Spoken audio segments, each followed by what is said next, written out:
Hello mga Kamanwo Tribe, bago magsimula ang ating video meron po akong announcement. Available na po ang membership program sa ating channel. Kapag nag-avail po kayo nito at nag-comment kayo sa ating mga videos, makikitang highlighted ang inyong comment at may nakalagay na Solid Kamanwo Tribe. Kasama po nito ang mga specialized emojis at badge na exclusively para sa ating mga members lang at for only 119 pesos a month para mas lalo nyo pong matutulungan at masusuportahan ang ating channel. Like, comment, share and subscribe for more videos. Sa lugar kung saan naganap ang kahindik-hindik na insidente sa grupo ni City Lord Wang Hao, isang balumbo ng trahedya ang bumalot sa kanilang paglalakbay. Dito, halos nawasak ang kanilang hanay sa di maipaliwanag na atake ng kanilang sariling kasamahan na si Yuan Feng, na tila sinaniba ng isang masamang espiritu. Sa kabila ng matinding panganib na nagbanta sa kanilang buhay, ang Divine Flower ay hindi pa rin nasisilayan, isang patunay sa tago nitong kapangyarihan at ang nakakapanindig balahibong aura nito na nagdulot ng pagkabalisa sa bawat isa. Ang maputik na lupain ay nagmistulang libingan ng kanilang mga nabuwal na kasamahan, isang malagim na paalala ng nakatagong banta sa gubat na ito. Ang malalim na gubat ay tila nakatitig sa kanila, puno ng lihim at panganib na hindi pa natutuklasan, naghihintay na manakop ng iba pang biktima. Kasunod nito, ipinakita ang panibagong grupo ng isa pang City Lord na ang pumunta para hanapin ang Divine Flower. Ipinakita ang City Lord ng Shanghai City, si Zhao Zhao, na may titulong Transcendent Second Order. Sa kabila ng pagpapakita ni Zhao Zhao, makikita si City Lord Wang Hao na nakaupo sa isang nakatumbang kahoy na nagmumuni-muni, tila iniisip ang lahat ng nangyari. Makikita ang labis na pagkabigla sa mukha ni City Lord Zhao Zhao sa kanyang nakita at sinabing, "Wang Hao, ang iyong koponan." Ang kanyang tinig ay nagpapahiwatig ng pag-aalala at pagtataka sa nangyari sa grupo ni Wang Hao. Pagkatapos, sumagot naman si City Lord Wang Hao na may panglulumo at di mapintang mukha. Malalim siyang nagsalita at sinabing, "Ang mga nasa ibaba ng Transcendent Second Order, hindi pwedeng pumasok." Ang kanyang pahayag ay puno ng babala at kalungkutan. Idinagdag pa niya, "Kung napakababa ng iyong lakas mamamatay ka kaagad." At kanyang binanggit, ang Divine Flower na yan ay kayang kontrolin ang isip. Isang nakakagulat na revelasyon na nagpapaliwanag sa malagim na sinapit ng kanyang grupo at sa panganib na dala ng Divine Flower. Sa kanyang mga narinig, sumagot naman si City Lord Zhao Zhao na tila pag-alit at malakas ang tinig.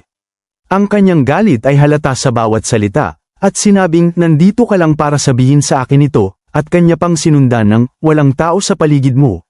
Tila napatay mo na ang mga kasamahan sa koponan na kinokontrol nito, marahil sa pagkabigo sa kalagayan ni Wang Hao o sa panganib na kanilang kinakaharap." Agad namang tumalikod si City Lord Wang Hao at nagtanong sa kanya, na may tinig na puno ng hamon, "Papasok ba ako mag-isa, o gusto mo akong samahan?" Isang tanong na nagpapakita ng kanyang kahandaang suungin ang panganib ng mag-isa, o maghanap ng kakampi sa harap ng nalalapit na delubyo. Ang kanyang mukha ay puno ng seryosong pagdedesisyon, at ang bawat kilos niya ay may bahid ng pagod ngunit matinding determinasyon. Sa matinding pag-iisip mula sa sinabi sa kanya ni City Lord Wang Hao, napagtanto ni Zhao Zhao na hindi niya pwedeng isama ang kanyang mga tauhan na may antas na mas mababa sa Transcendent Order 2. Ang panganib sa lugar ay masyadong mataas, at ang pagkuha ng Divine Flower ay mangangailangan ng pinakamataas na antas ng kapangyarihan at pag-iingat. Sa kabila nito, agad na inutusan ni City Lord Zhao Zhao ang kanyang mga kasamahan. Tinawag niya ang Vice Commander at sinabing, "Manatili kayo rito at mag-antabay. Huwag kayong lalayo sa aming posisyon at maging handa sa anumang mangyari. Pupunta ako mag-isa." Pagkatapos niyang magsalita, agad namang sumagot ang Vice Commander ng, "Naiintindihan po," isang tanda ng kanilang buong pagtalima sa utos. Kasabay ng kanyang mga utos, agad na nga silang umalis ni City Lord Wang Hao, nagmamadali at handang harapin ang panganib upang kunin ang Divine Flower. Sa kanilang paglipad, agad na may napansin si City Lord Zhao Zhao sa paligid at napasabi na lang siya ng, "Ha?" na may pagtataka, ang kanyang mga mata ay nanliit sa nakita. Sa ibaba nito, makikita ang mga anino na tila papunta rin para kuhain ang Divine Flower, isang kumpirmasyon na hindi sila nag-iisa sa paghahanap. Sa mga nakita ni City Lord Zhao Zhao sa ibaba na papunta rin sa Divine Flower, kanya na lang nasabi sa may pagmamayabang at pagmamalaki na tono na, isang grupo ng mga langgam ang sumusubok magnakaw mula sa bibig ng tigre. Hindi man lang nila malalaman kung ano ang pumatay sa kanila. Sinabi naman ni City Lord Wang Hao sa may pag-aalala kay Zhao Zhao na, masyado mong minamaliit ang iba. Isang paalala na ang kayabangan ay maaaring humantong sa kapahamakan, at ang kalaban ay hindi dapat maliitin. Sa kabila ng pag-aalala ni Wang Hao, nasabi na lang ni City Lord Zhao Zhao sa may matatag at determinasyong tono, kailangan kong makuha ang banal na halamang ito. Ang kanyang desisyon ay matibay, at walang makapagpapabago nito. Kanila pang binilisan ang kanilang paglipad, ang bawat paggalaw ay nagpapakita ng kanilang pagmamadali, upang maunang makuha ang Divine Flower para hindi ito makuha pa ng iba, lalo na ang mga aninong kanilang nasal ayan. Sa ibaba, pinagmamasdan ng dalawang tao na nakatalukbong ang kanilang mga balabal sina City Lord Zhao Zhao at Wang Hao habang sila ay nag-uusap. Ang dalawa ay nagbabahagi ng kanilang mga obserbasyon, at sinabing sila si Wang Hao, ang Bai Emperor City Lord, at si Zhao Zhao, ang Shanghai City Lord. Kung susundan natin sila habang nililinis nila ang daan, hindi ito magiging delikado. Ang kanilang presensya ay nagpapahiwatig na hindi lang ang mga halimaw ang kalaban, kundi pati na rin ang ibang naghahangad ng kapangyarihan ng bulaklak. Biglang, sinabi ng isang lalaki na may tinig na tila ba may tinatawag, "Hoy!" Isang babala na nagpapahiwatig ng papalapit na kaguluhan. Sa kabila nito, makikita ang iba't ibang grupo na tila ay naghahanda sa pagkuha ng Divine Flower, ang bawat isa ay may kanya-kanyang taktika at motibasyon. Sa paparating na labanan, maaaring sa pagitan ng isa't isa sa sangkatauhan o maaaring labanan mula sa mga halimaw sa lugar na naghahangad din sa Divine Flower, ang kawalan ng katiyakan ay lumalaganap. Ito ay walang kasiguraduhan, maaaring mangyari ang lahat ng bagay. Ito ay hindi malabo dahil ang lahat ng uri ay handang magpatayan para sa napakahalagang kayamanan na ito, isang tanda ng tunay na kalikasan ng kapangyarihan at kasakiman. Sa di inaasahang pagkakataon, ang Divine Flower ay tila nagsalita sa kanyang isipan at sinabing, ang mga hindi pamilyar na aura ay dumarami, dagdag pa niya, lahat sila ay papalapit sa direksyong ito. Sa kabila nito, makikita ang napakaraming mata na nakatingin sa Divine Flower, sabik na sabik makuha ang napakahalagang kayamanan na ito. Ang kanilang mga mata ay namumula sa pagkasabik, tulad ng mga lobong gutom na handang kumain ng biktima. Sa mga nakita ng Divine Flower sa nakapaligid sa kanya, napasabi na lang ito ng nakakairita. Isang palatandaan na tila may kamalayan ang bulaklak at hindi nito gusto ang ingay at kaguluhan na dulot ng mga naghahangad sa kanya. Sa kabila ng pagmamadali ni City Lord Zhao Zhao at City Lord Wang Hao na makuha ang Divine Flower, ito ay hindi hahayaan ng mga nilalang na naghahangad din sa kayamanan na ito na makuha lang ng iba, lalong-lalo na ang sangkatauhan. Biglang sumiklab ang matinding labanan na nagaganap sa pagitan ng dalawang City Lord at ng mga nilalang. Ang mga nilalang na ito ay hindi sapat upang talunin ng dalawang City Lord, isang nakakagulat na puwersa na hindi nila inaasahan.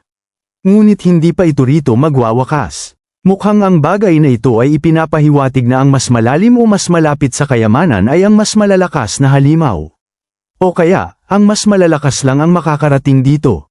Ito ay hindi madaling makukuha, isang paalala na ang Divine Flower ay may sariling mga tagapagbantay.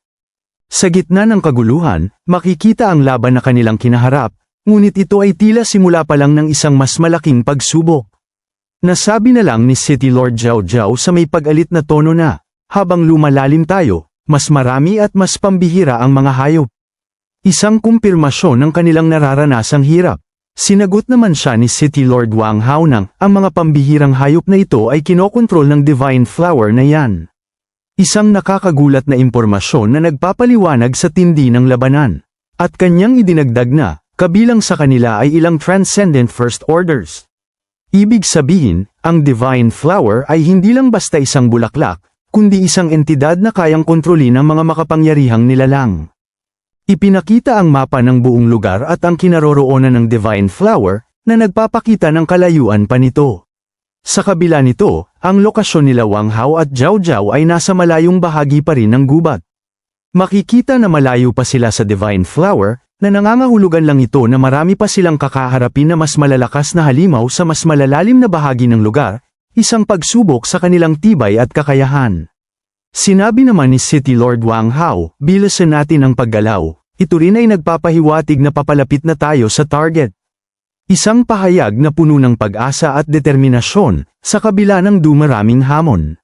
Sa kabila ng kanyang mga sinabi, agad naman yumanig ang kalupaan na tila ba ay meron hindi inaasahang kalaban ang paparating, isang senyales ng panibagong panganib. Sa kanyang pagkabigla, sinabi ni City Lord Wang Hao, ang napakalaking aura na ito. Ang kanyang boses ay nanginginig sa pagkamangha at takot. Nagulat naman si City Lord Zhao Zhao sa kanyang mga nakita. Napasigaw na lang siya at sinabing, sa itaas. Ang kanilang mga tingin ay sabay na napatingin sa itaas, kung saan nagmumula ang matinding aura. Ang bigat ng presensya ay halos dumurog sa kanilang katawan, isang palatandaan ng isang nilalang na mas malakas kaysa sa kanilang inaasahan. Sa kanilang pagkabigla, lumabas ang isang nilalang mula sa dilim.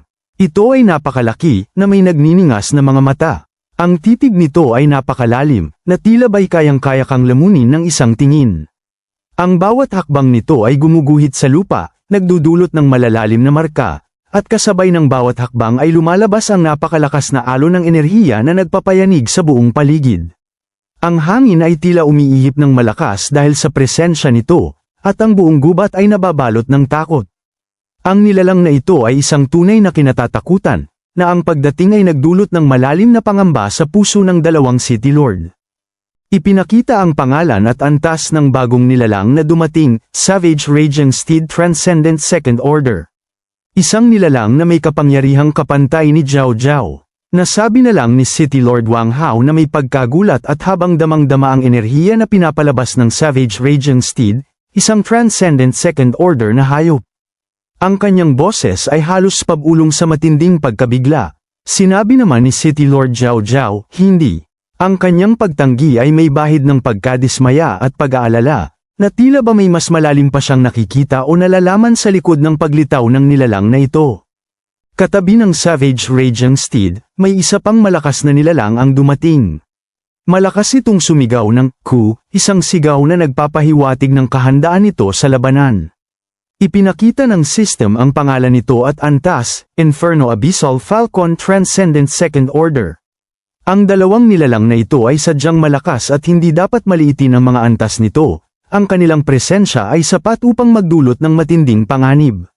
Handang magtulungan ang dalawang halimaw na ito para magapi ang dalawang City Lord, isang nakakabahalang senaryo para kina Wang Hao at Zhao Zhao.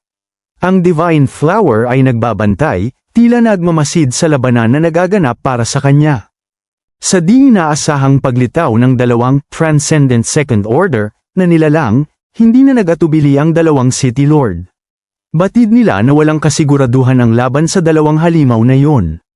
Nasabi na lang ni City Lord Zhao Zhao, umatras tayo. Hindi natin sila pwedeng hayaang mapagod tayo rito. Ang kanyang desisyon ay praktikal at mahalaga para sa kanilang kaligtasan. Ipinakita ang Divine Flower na nanatiling matatag na nakatayo sa gitna ng pagbabago ng panahon. Ang kalangitan ay kumilimlim at ang patak ng ulan ay unti-unting bumabagsak sa paligid, na tila sumasabay sa tensyon ng sitwasyon. Sa gitna ng lawa, makikita ang bulaklak. Sa gilid ng lawa, may isang tao ang nagsasalita na unang nakakita sa Divine Flower ng malapitan, ito ay abot tanaw niya.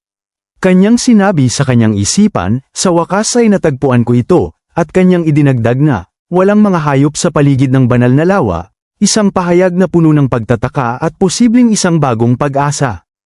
Makikita ang isang lalaki na nakatalukbong na kanina pa nagtatago at nakamasid sa Divine Flower habang nag-iisip ng malalim. Sa kanyang isipan, kanyang nasabi, kung malalamon ko ang bulaklak na iyon. Maaaring direkta akong umakyat mula Second Order patungong Third Order. Kanya pang idinagdag na, hindi, marahil kahit ang pag-akyat sa Fourth Order ay posible. Ang kanyang mga salita ay puno ng matinding ambisyon at gutom sa kapangyarihan. Makikita ang lalaki napakagat na lang sa kanyang mga ngipin, at sa napakalakas na bugso ng hangin, lumitaw ang kanyang mukha. Nagpapakita ng matinding pag-aalala sa mga kaganapan. Ang hangin na ito ay galing sa dalawang City Lord na mabilis na tumatakas mula sa dalawang Transcendent Second Order Mutated Beast, na nagpapatunay na ang sitwasyon ay lalong nagiging komplikado. Nasabi na lang ng lalaki sa kanyang pagkabigla ang pangalan ng dalawang City Lord, Zhao Zhao, Wang Hao, habang nakikita niya ang kanilang pagtakas. Sa kanilang pagtakas, nakita naman ni City Lord Wang Hao sa kanilang harapan ang bulaklak at kanyang sinabi, "Divine Flower." Isang sigaw ng pag-asa sa gitna ng kaguluhan. Habang makikita pa rin ang dalawang nilalang na matatag pa rin na humahabol, sumisigaw ng "Ku" ng napakalakas ang Inferno Abyssal Falcon. Habang ang lalaki na nagtatago ay napasigaw na lang ng "Wa", habang tumakbo na rin dahil sa paparating na mga halimaw sa kanyang pinagtataguan.